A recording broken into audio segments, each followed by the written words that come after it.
It's 8:30. Good morning. I'm Ian Crouch with Hunter News. The chairman of Newcastle Port believes the city could have a container terminal operating by 2022. Professor Roy Green told a Newcastle Institute forum last night if the competition watchdog decides the current fee imposed by Port Botany for shifting more than 30,000 containers a year is anti-competitive, it would clear the way for a negotiated settlement. The New South Wales Port Authority chief was impressed with Professor Green's presentation, telling the forum he would tell Freight Minister Melinda Pavey of Newcastle's enthusiasm for its own container terminal.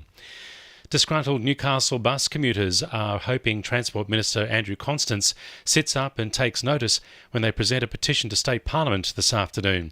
20,000 signatures have been collected calling for a review after scores of complaints about the loss of bus routes, late buses and services which failed to show up at all since the new bus network was unveiled in January. Hamilton resident Patricia Mulligan says she's collected thousands of signatures, particularly from the elderly who rely the most on a reliable and convenient bus service. It's very inconvenient. A lot of these people are ill, and even going up to Beaumont Street, that 201 has been taken away. They're not going real well. But I am getting a lot of feedback. I've done 3,000 signatures. That's a lot of people that you talk to. And they've given me a lot of stories from all over. The search continues for the driver of a stolen car after police were forced to terminate a pursuit at Glendale last night. Highway patrol officers spotted the white Holden Commodore on Glendale Drive just after 9:30 and began following the car when the driver failed to stop. The pursuit went for 5 minutes with speeds reaching 100 kilometres per hour in an 80 zone before police called off the chase when the car crossed the wrong side of the road. The New South Wales Minister for Emergency Services Troy Grant is being questioned by Wallsend MP Sonia Hornery about staffing arrangements at the suburb's new fire station. Only retained officers who may work 2 jobs are currently employed at the station with no permanent full-time staff on board. Sonia Hornery says current arrangements go against a deal made between the state government and firefighters. We have a beautiful new fire station, which we welcome when we need it. There was a commitment in an agreement signed prior to the construction of the new station. Fire and Rescue agreed that the new station will be staffed with both retained and permanent staff, but the agreement seems to have been ignored. The long-running bikie turf war in the Hunter appears to be taking its toll, with the boss of the Finks telling police he's over it.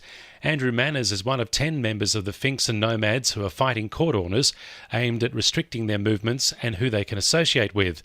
The Herald reports Manners spoke with detectives by phone from Goulburn Jail, saying he wants to end the bitter dispute, asking them to set up a meeting with the big boss of the Nomads.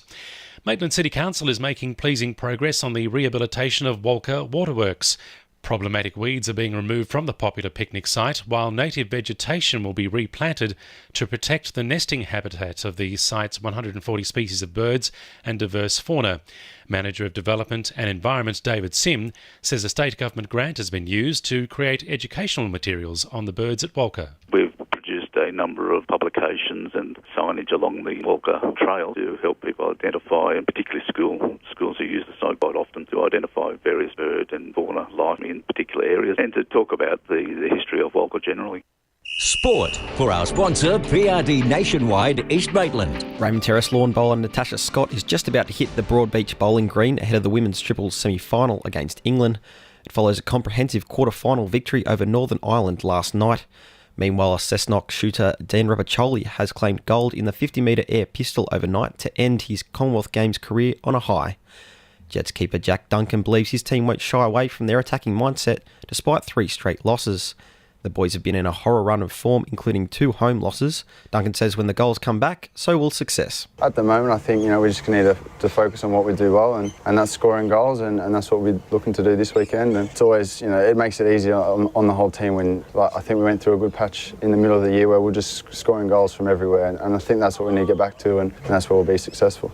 And Maitland have been dealt a quadruple blow ahead of this weekend's Premier Rugby clash with the Wanderers. Skipper Travis Brooke, Mick Howell and Chris Logan are all out due to injury, while Alistair Fraser has been suspended. Around the ground, Singleton's Cody Fenwick has received a 1-match ban for his red card on the weekend. That's sport. I'm Josh Sim. And the winning numbers in Oz Lotto are 27, 41, 5, 37, 33 and 24, and the supplementaries are 1 and 39. 2NURFM News Time, 26 to 9.